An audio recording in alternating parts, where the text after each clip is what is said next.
Page 4 to 9. To know is best, however hard to bear. So, there's so many beautiful subtleties in Savitri. As long as Ashupati kept telling Narada that, look, don't talk about it. Everything is fine. Narada keeps silent. But a time comes when we are ready to receive. And we ask, we want to know. And that is the moment that Narada chooses to say. He could have just come and, there are some people, so-called clairvoyants, who will catch you on the road and tell you your future. Without your asking. So, stay away. Very dangerous. Narada, who knows, he's a heavenly sage, he has the vision. He doesn't speak like that. But a point comes when the queen asks for it. Give me the truth. I am ready for it. I know it may be hard. It may be the worst thing that you may say. She has braced herself to bear it. And says, Narada, tell me what is the truth. And that's the point that Narada chooses to give the truth. See the beauty and subtlety of everything. The smallest gestures in Savitri have such a divine origin in everyday life. This is something which applies to everyday life. The consciousness has to be prepared for truth. And then again, what Narada is going to reveal, it is one of the best descriptions of what at least an ideal humanity would be. The mother at one place says, not everybody is ready to go through all the suffering necessary for the supramental change, because it's not easy at all to take that journey. But still, there is a possibility of this humanity, our humanity, evolving into a higher kind of humanity. An ideal humanity under the supramental light. And she says that it will not be supramental beings, but it will be a humanity much better than what it is today. So the new kind has been described in Ashupati. When Ashupati speaks about the yoga of the soul's release from ignorance, his experiences, his open to inner truths, the three domains of time merge into one. He is able to see behind the topaz walls. All this is described, and the mother said, this is the new being. It will come in the future, the new consciousness. It's a description of what the supramental being will be in his inner being, inwardly, the capacities and the powers. But what about humanity? So here is a description of what humanity can and would become under the pressure of the supramental truth. And then it will be ready to take the leap into the beyond. So what follows now is that ideal humanity, which Sri Aurobindo at one place describes in the Arya. Who is an Aryan? And here is a much more beautiful description what is going to follow when Narada says who Satyavan is and what is it that he is holding back. But see how beautifully he gives the truth. Satyam vada, priyam vada. Queen had asked only this, and Narada could have just told her half truth. Half truth is that he is actually going to die after 1 year. This is brutal truth. But he tells the total truth. And here is the total truth. Then cried the sage, piercing the mother's heart. Now the sage is professing. It's a prophecy. Forcing to steal the will of Savitri. Look at the beauty of Sri Aurobindo's words. He is telling the queen, but who is the one, who is the listener also? Savitri is also there. So actually he is revealing this truth because he knows it will have an impact on Savitri. So forcing Savitri to steal her heart. His words set free the spring of cosmic fate. There are several springs which have been set free at different points. Like, when a rocket has to go, there are different stages. So first, who sets the spring of fate free? Ashupati, when he tells Savitri, go and choose your mate. That was the first point. Second, when Savitri sees her chariot is arrested, says, here is the one whom I have chosen. And the third, now when Narada makes this prophecy. Why? Because if he doesn't say, Savitri in her outer consciousness would not know what's going to happen, so she will not be ready. So by speaking, it's not just, he's giving a chance for the destiny to fulfill itself. A destiny which he will not say, but which is possible. The great gods use the pain of human hearts as a sharp axe to hew their cosmic road. How powerful these lines are. As one uses the axe to cut a tree, the great gods chisel us into a beautiful image through pain. The image may cry, "Oh, you are giving me pain, you are cruel, you are cruel." So many times people say we want to be instruments of God. So divine says, "Okay, come." So they think, everything will be wonderful because now I am an instrument of God. So what does God do? Throws us into the red furnace of hell. Face hell. Because instrument of God is to work there. How can... Oh, what did you do to me? I thought I'll be an instrument of God. Precisely. You can't make Sudarshan Chakra and mace of Lord Vishnu and Trishul of Shiva without that. It has to go through that process of burning purification that will make raw iron into steel. So, here is the great gods using like a sharp axe to chisel. As long as mud remains mud, no problem. The moment it says, I want to be turned into an image of God, then it has to go through a whole process. So the gods do this. They squander lavishly men's blood and tears for a moment's purpose in their fateful work. Dhritarashtra asks Sanjay, why all this carnage? So many men are going to die. A whole civilization will collapse. Not only things which are bad, but even things which are beautiful. Bhishma, Drona, Karna, they had beautiful things in them. Even they are going to die. Why? You say Krishna is God? I don't believe. How can God do this? Lavishly squandering blood and tears. So Sanjay says, Dhritarashtra, you are born blind. That is okay, but you are blind inside. I can see why he is doing it.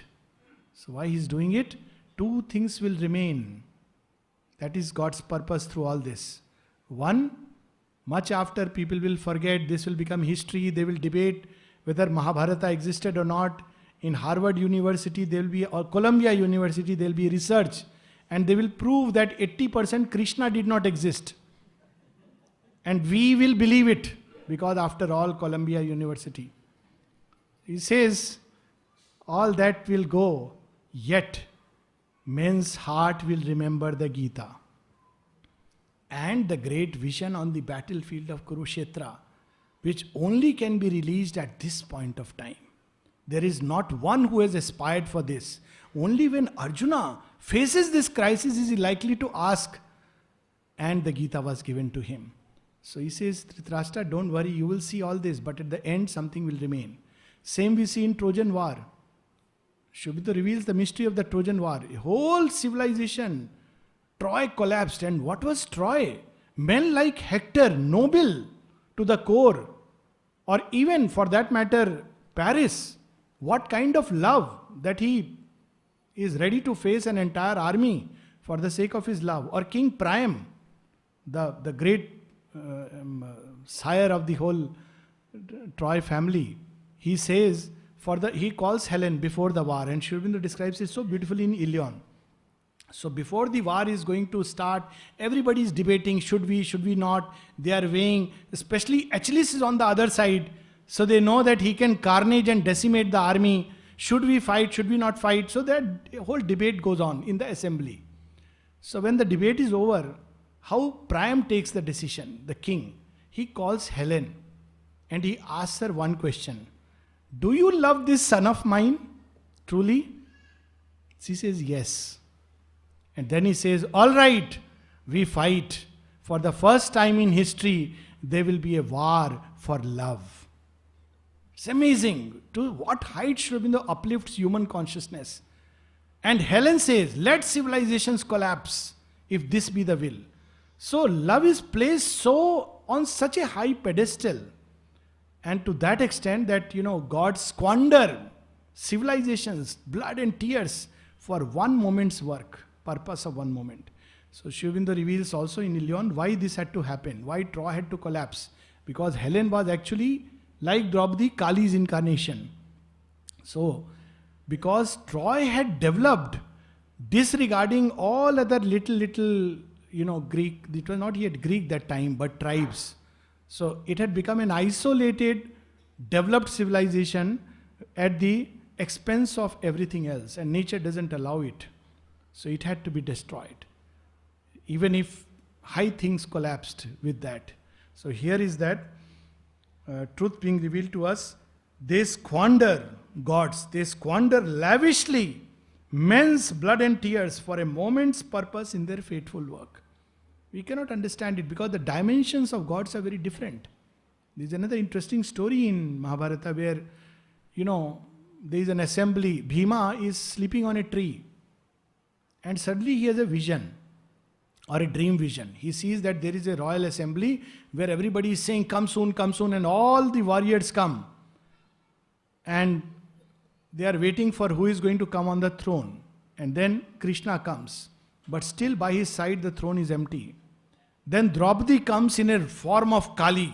Her hairs loose, hanging about. And then she looks around and sees everybody is there except Bhima. And she says, where is Bhima? I want his blood too. And Bhima is so shaken that he drops from the tea and wakes up. Where is Bhima? I want his blood too. So, there is an aphorism of Sri Aurobindo. Men die that man may live and God be born. So we look at things from small point of view.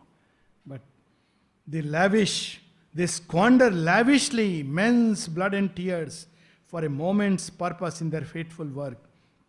This cosmic nature's balance is not ours. What is nature's balance? America must align to India. It is necessary for the new world. Okay, allow, not create, but allow the 9/11. If this is it, if this is how men will wake up, fine. Cosmic balance, thousands are gone. So that's not how we perceive. We think on a smaller measure, scale. Nor the mystic measure of our need and use. A single word lets loose vast agencies. A casual act determines the world's fate. So now he set free destiny in that hour. This line is so magnificent. In Ilion there is another such magnificent line. When Sri Aurobindo's Ilion, when the messenger is sent by Achilles to King Priam's palace. What is the proposal? The messenger has to tell them, marry your daughter, Polyxena, to me. If you marry her to me, I will stand by your side. Achilles is giving this proposal because he doesn't want to fight all the time. And he says, if I am by your side, no Greek will ever dare. Or if not, then know that I will pick up my sword and none of you will remain. So Sri Aurobindo describes that the messenger is going, he is a frail little man, old man, burdened. And then he describes, unarmed he came, weak and inept, carrying fate in his trembling hands. Fate is being carried by whom? Such a man. Like a monkey carried the fate of Ravana, Angad. There is still a moment you can change. So here is Narada letting loose destiny in that hour. The truth thou hast claimed, I give to thee the truth. So what is the truth? Truth is a totality. It's not just one act. So what is the total truth? He first starts with Priyam Vada. And he is speaking truth, not a lie. And what is an ideal humanity? Satyavan's nature is worth emulating. A marvel of the meeting earth and heavens is he whom Savitri has chosen mid men. Don't say that he is evil. Queen, don't blame your daughter. He is a wonderful marvel of the meeting earth and heaven. His figure is the front of nature's march. Rarely nature creates such a jewel. He is the Sresht, as the Gita puts it. Tells Arjuna, you are the Sresht among men. And Aryan is described as the Sresht, the noble, the highest, the greatest. So he is in the front of nature's mark. A leader, as Sri Aurobindo says, in the front rank of humanity.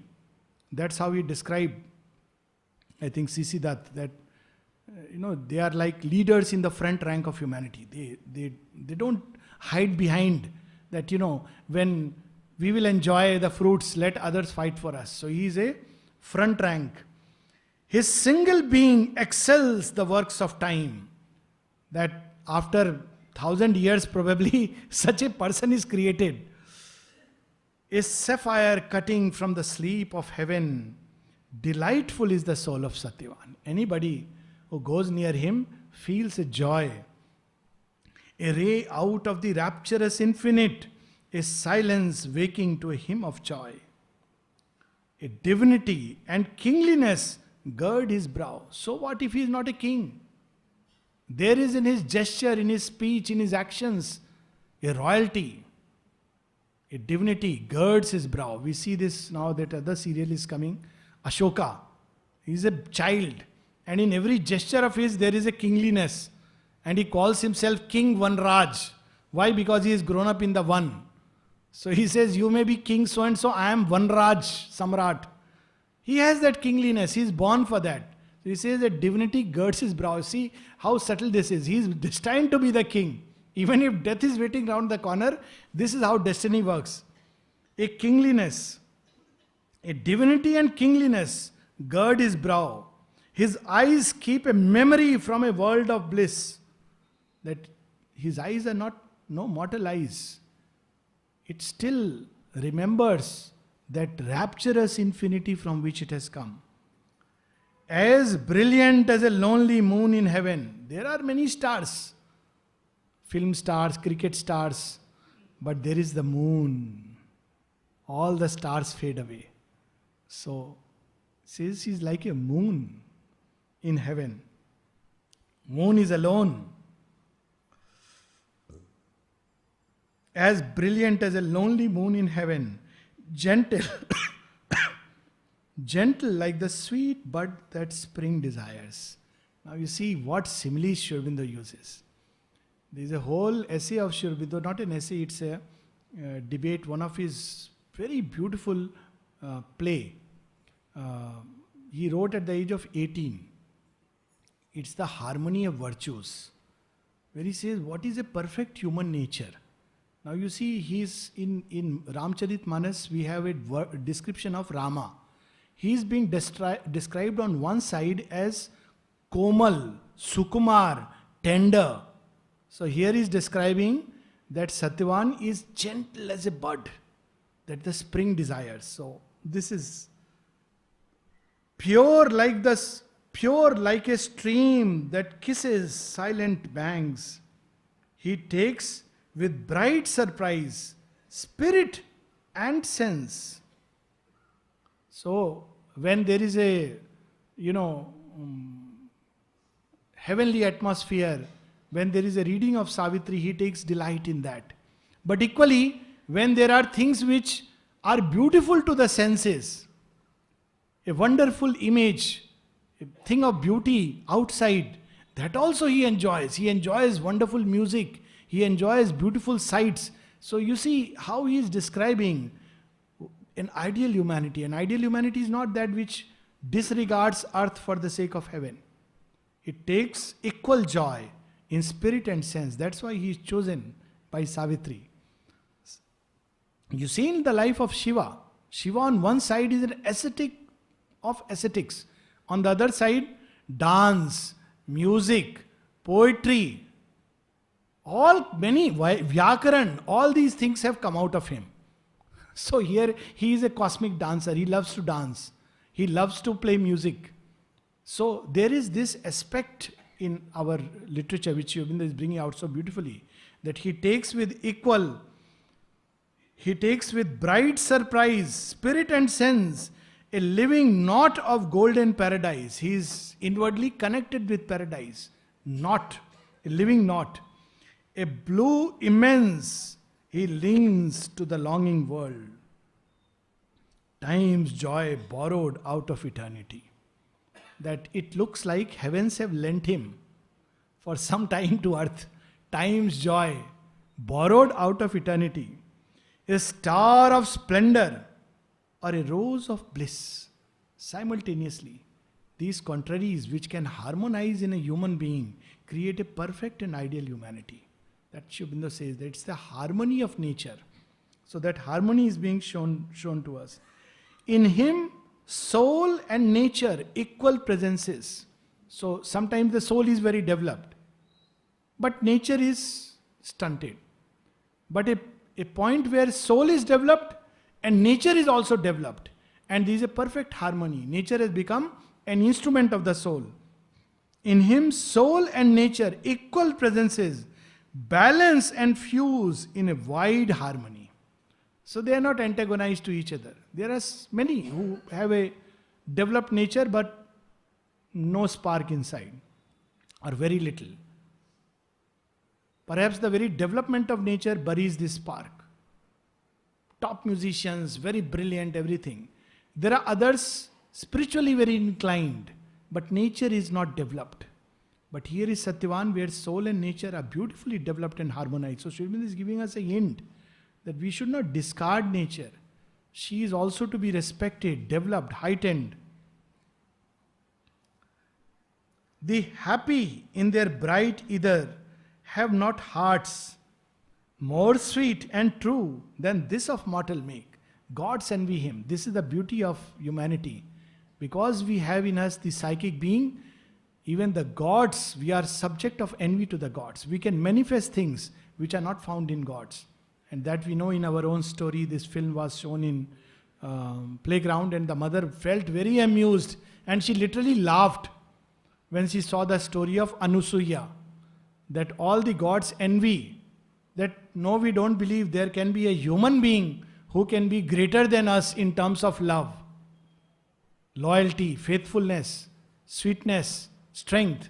So Narada says, well, you have all the things that, all the powers, test her. So Narada always plays this wonderful trick. So they go to test her. And they end up, the gods become children, babes on her knees. So this is the beauty of human consciousness, that it can rise to what levels. So Narada says that even the bright heavens, they don't have hearts like Satyavan. He has a heart full of joy, sweetness, light. What is his heart like? That takes all joy as the world's native gift, and to all gives joy as the world's natural right. So his heart is vast, generous, charitable. There is a beautiful line in the Gita about the signs of a bhakta. And it's a very interesting line. When first time I read it, kept hammering. How is the second one possible? So it says, Lokosmin, the one who is not agitated by others. This is the first part, which is all right. You can do that. And by whom nobody is agitated. Now, how do you manage this? Nobody is agitated. You are not agitated by somebody, all right. But the sign of a bhakta doesn't end there. He has so much sweetness inside that even others are not agitated. His presence is such. It's so benign. So here he says, he takes things which come to him. He doesn't say, no, I am not supposed to take it. If I take this, this will happen. It is, I am karma. No, he takes it coming from God. He doesn't take it coming from this human being or that human being. Equally when he gives, he doesn't calculate, should I give to this person? What benefit will happen to me? Will this man help me? Is he a politician? Is he a man of repute? Will my friendship with him be a matter of prestige? Doesn't calculate. He doesn't bargain and calculate in the receiving or in the giving. He receives from nature and God, and he gives back to nature and God. So basically, he is performing yagna without knowing it. Because this is yagna. This is the essence of yagna. So he says, that takes all joy as the world's native gift. Who is giving? The world is giving. Bhagya, Bhagwan. So why shouldn't I receive it? And to whom it is going? And to all gives joy as the world's natural right. His speech carries a light of inner truth and a large-eyed communion with the power in common things has made veilless his mind, a seer in earth shapes of garbless deity. At one place, Sri Aurobindo says, a Veda knower, describing Satyavan. What a Veda knower he is when he has not read the Vedas, living in the forest, how he could have read the Vedas? He was all the time cutting woods. But the real Veda is not what is written in the book as shlokas. That is one part. But the Vedas is much more than that. That is only one little Veda. The real Veda is secret as a bud in the heart of every living and thinking creature. Sri Aurobindo says that in the synthesis. What is this Veda?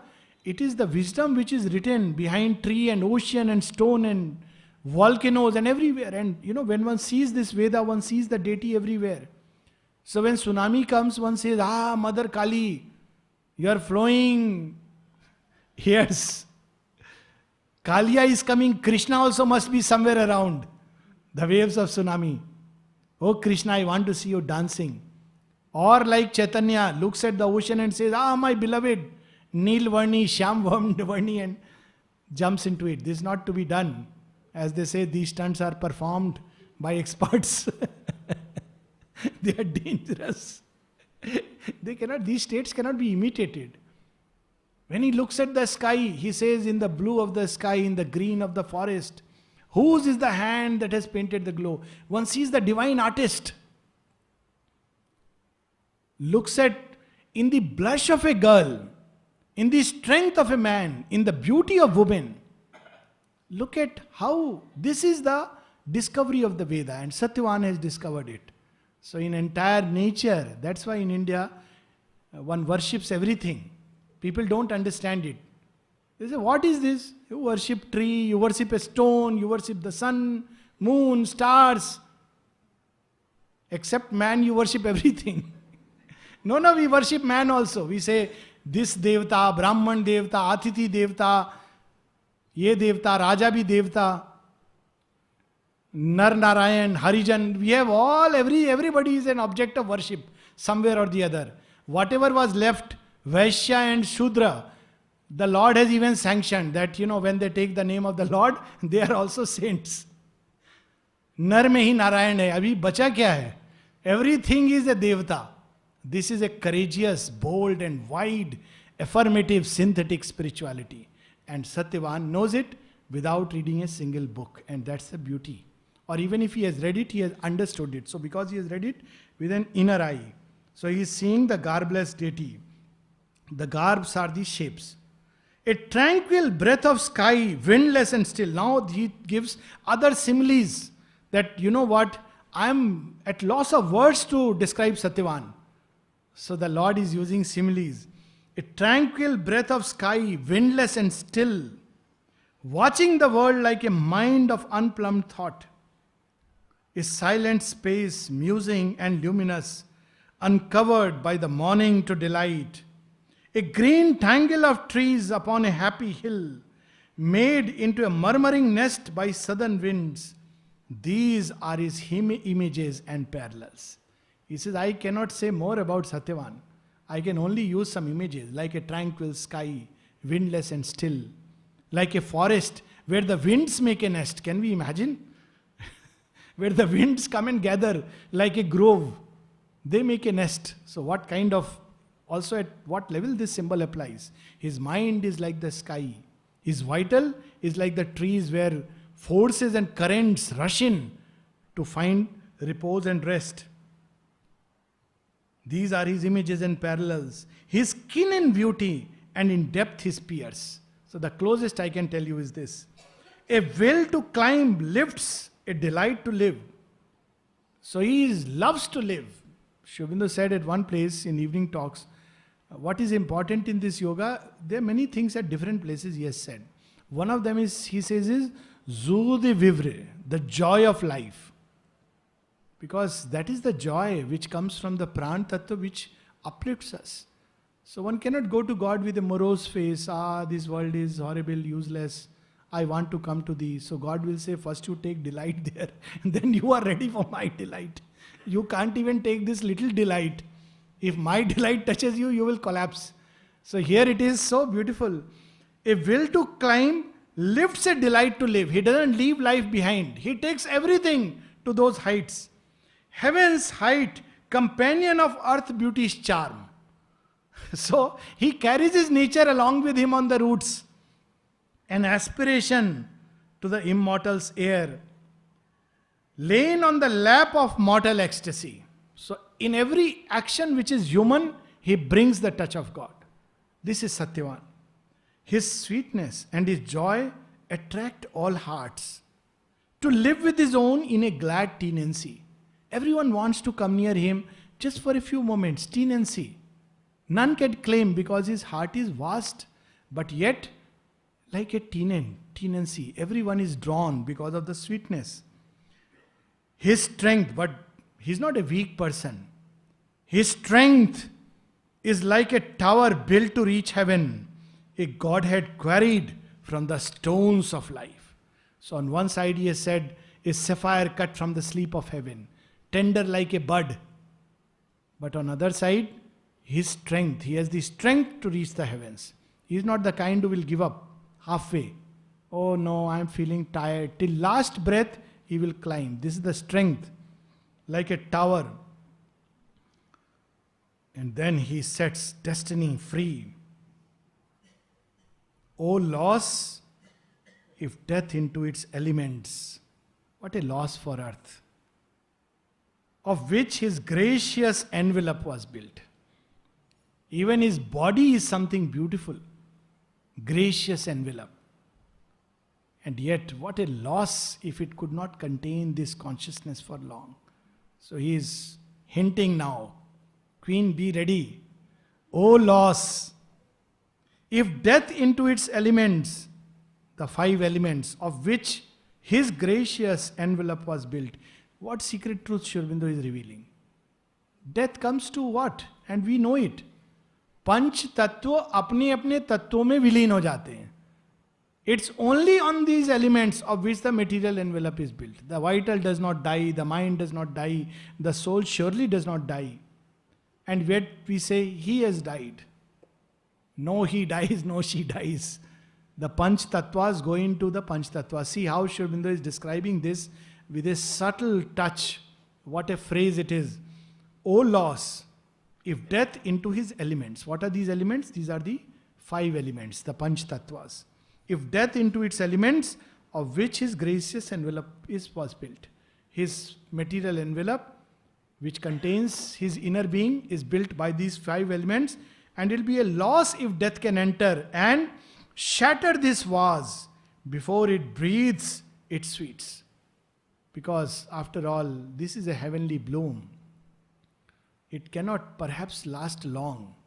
Like you can't grow a huge banyan tree into a little pot. We can carry it in a pot from one place to another.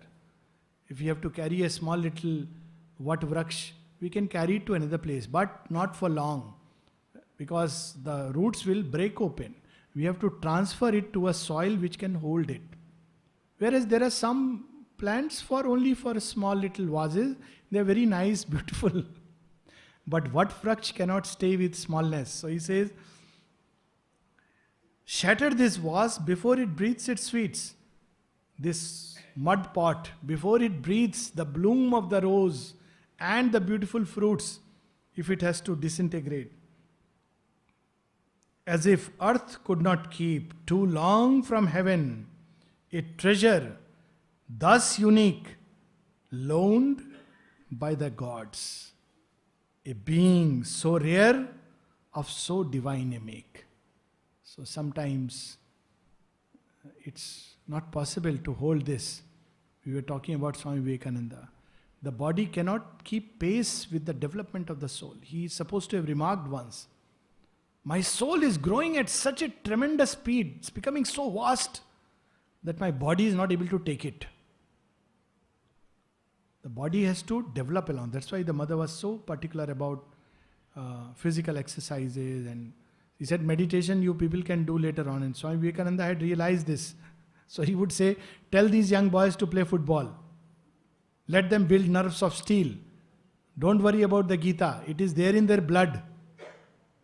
Especially for India, we don't have to worry. The Gita will come spontaneously. It flows in our veins. We have just to little bit look inside. But this we have neglected for long. So this must become nerves of steel. So if the soul develops and the body does not keep pace, then too it can shatter. So it's so important to make both go together. Many times illnesses come because of that. Not because of yoga, but because the body is unable to take the pressure and the force. So that's why beyond a point it is not allowed to go till the body is also ready. And then see how he says about the death of Satyavan. In one brief year, when this bright hour flies back, look at the drama, the irony and the beauty of this poetry. So many ways Narada could have said, everything is fine, but, O queen, Satyavan is destined to die. Something like that. We fools would say like that. But look how he says. There is a cyclic process of return. This day will return again. This bright hour when Savitri has chosen, it will return back. There is a cyclic process, rhythm in time. So when this hour returns, in one brief year, when this bright hour flies back and perches careless on a branch of time. Right now we are all sitting and talking about all this. But this hour, when it comes back after a year, one would have even forgotten what happened. It will carelessly be sitting on a branch of time, literally on a branch of time, because that's where Satyavan sits when he dies. This sovereign glory ends, heaven lent to earth. This splendor vanishes from the mortal sky. So even when he is saying his fate, which is cruel, look, this is a perfect example of Satyam Vada, Priyam Vada. He will die, he is not saying. This glory lent from heaven. That's why when people die in war, what do we say? Mar gaya nahi, veer gati ko prapt hua. It's not death, it's martyrdom, veer gati. And when people go for war, wives say, viranganaye. They don't weep. It's not death, it's embracing eternal life. So here he is saying that after 1 year, this splendor will vanish from the mortal sky. It will not end, it will not finish. Only from the mortal's world he would be gone. Heaven's greatness came, but was too great to stay. 12 swift-winged months are given to him and her. This day returning, Satyavan must die. This is the destiny he reveals. This day returning, Satyavan must die. We'll stop here and continue tomorrow.